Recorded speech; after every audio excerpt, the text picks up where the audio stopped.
नमस्कार, आप देख रहे हैं INC टीवी। इस कोरोना संकट में मोदी सरकार राहुल गांधी पर खासतौर पर मेहरबान है। कोरोना के भारत में आने से पहले जब राहुल गांधी ने सरकार को इस खतरे के बारे में सचेत किया था तो माननीय मोदी जी ने कहा था कि राहुल गांधी खामख्वाह देश को डरा रहे हैं।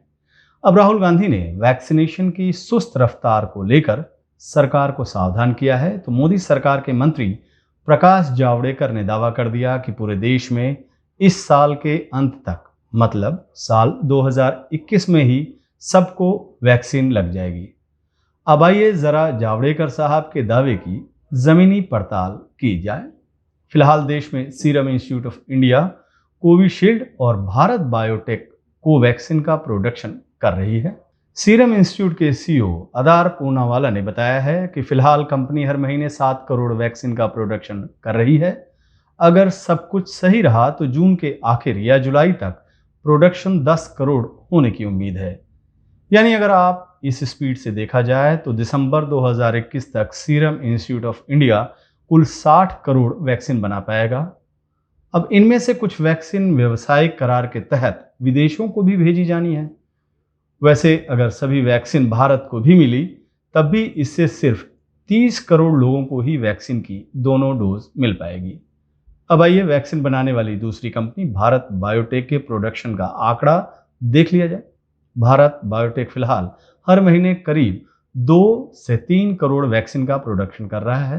केंद्र सरकार को सौंपे गए जो प्लान है उसके मुताबिक भारत बायोटेक जुलाई में करीब 3.32 करोड़ वैक्सीन और अगस्त में 7.82 करोड़ वैक्सीन अगस्त तक प्रोड्यूस करेगी। अब अगर जून और जुलाई में बायोटेक 3 करोड़ वैक्सीन भी बनाती है तो वैक्सीन की कुल संख्या हुई 6 करोड़। जिसके बाद 8 करोड़ वैक्सीन अगस्त से लेकर अक्टूबर तक तैयार करता है तो संख्या 24 करोड़ हुई। कंपनी ने कहा कि अगर वो अक्टूबर नवंबर में 20 करोड़ डोज का उत्पादन करने की कोशिश कर लेती है तो ये कोशिश कामयाब भी हो जाती है तो भी कुल मिलाकर भारत बायोटेक दिसंबर 2021 तक ज्यादा से ज्यादा करीब 70 करोड़ वैक्सीन का प्रोडक्शन कर पाएगा। अब सीरम इंस्टीट्यूट और भारत बायोटेक के प्रोडक्शन को जोड़ दें तो यह आंकड़ा करीब 130 करोड़ वैक्सीन डोज का होता है, जबकि पूरे देश को वैक्सीन लगाने के लिए कुल 260 करोड़ वैक्सीन की जरूरत है। मतलब अगर सब कुछ सही रहा तो देश की दोनों कंपनियां इस साल के अंत तक देश की केवल आधी जरूरत पूरी कर सकती है। लेकिन माननीय जावड़ेकर जी का दावा है कि सभी को वैक्सीन लग जाएगा। अब यहाँ आता है विदेशों से आयातित किए जाने वाला वैक्सीन का मुद्दा। सरकार ये दावा कर सकती है कि विदेशों से आने वाली वैक्सीन को मिलाकर वो सभी को वैक्सीन लगा देगी, लेकिन उसके इस दावे में कितना दम है इसका अंदाजा आप इसी बात से लगा सकते हैं कि अभी तक सरकार केवल स्पुतनिक वी से करार कर पाई है। Pfizer, Moderna, Johnson and Johnson कंपनियों से अभी सरकार की बातचीत ही चल रही है। अब लौटते हैं राहुल गांधी की उस चेतावनी पर जो उन्होंने वैक्सीनेशन की सुस्त रफ्तार को लेकर दिया है।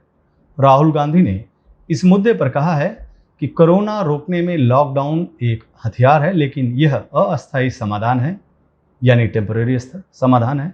सामाजिक दूरी और मास्क भी अस्थायी समाधान है, टीका अस्थायी समाधान है। अगर आप तेजी से टीका नहीं लगाते हैं तो वायरस बढ़ता जाएगा। लेकिन आज स्थिति क्या है?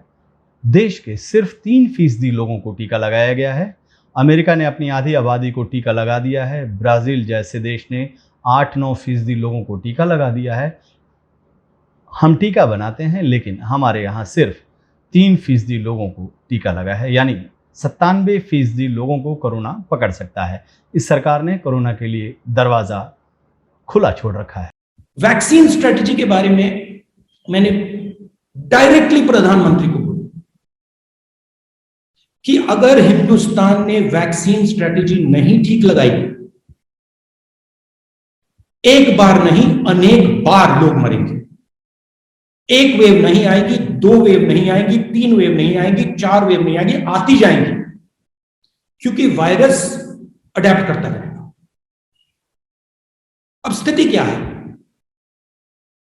कुछ ही समय पहले मैंने देखा फॉरेन मिनिस्टर भाषण दे रहे हैं कि हिंदुस्तान ने अपना नाम बना दिया, अलग अलग देशों को हमने वैक्सीन दिया, वैक्सीन डिप्लोमेसी कर रहे हैं, हिंदुस्तान का नाम रोशन हो गया। आपने वैक्सीन एक्सपोर्ट की। आज स्थिति क्या है? हिंदुस्तान के 3% को आपने वैक्सीन दी, मतलब 97% लोग को कोरोना पकड़ सकता है। आपने दरवाजा खुला छोड़ रखा है और अभी भी आप दरवाजा नहीं बंद कर रहे। 2 अलग अलग, 3 अलग अलग, 4 अलग अलग रेट्स बना रखे हैं। ये कहा राहुल गांधी ने। राहुल गांधी के इसी बयान पर तिलमिलाई सरकार ने उन पर आरोप लगाया है कि वो देश को डरा रहे हैं। कोरोना वैक्सीन के आंकड़ों पर नजर रखते हुए अब आप खुद तय कीजिए कि राहुल गांधी देश को डरा रहे हैं या फिर सरकार को सचेत कर रहे हैं।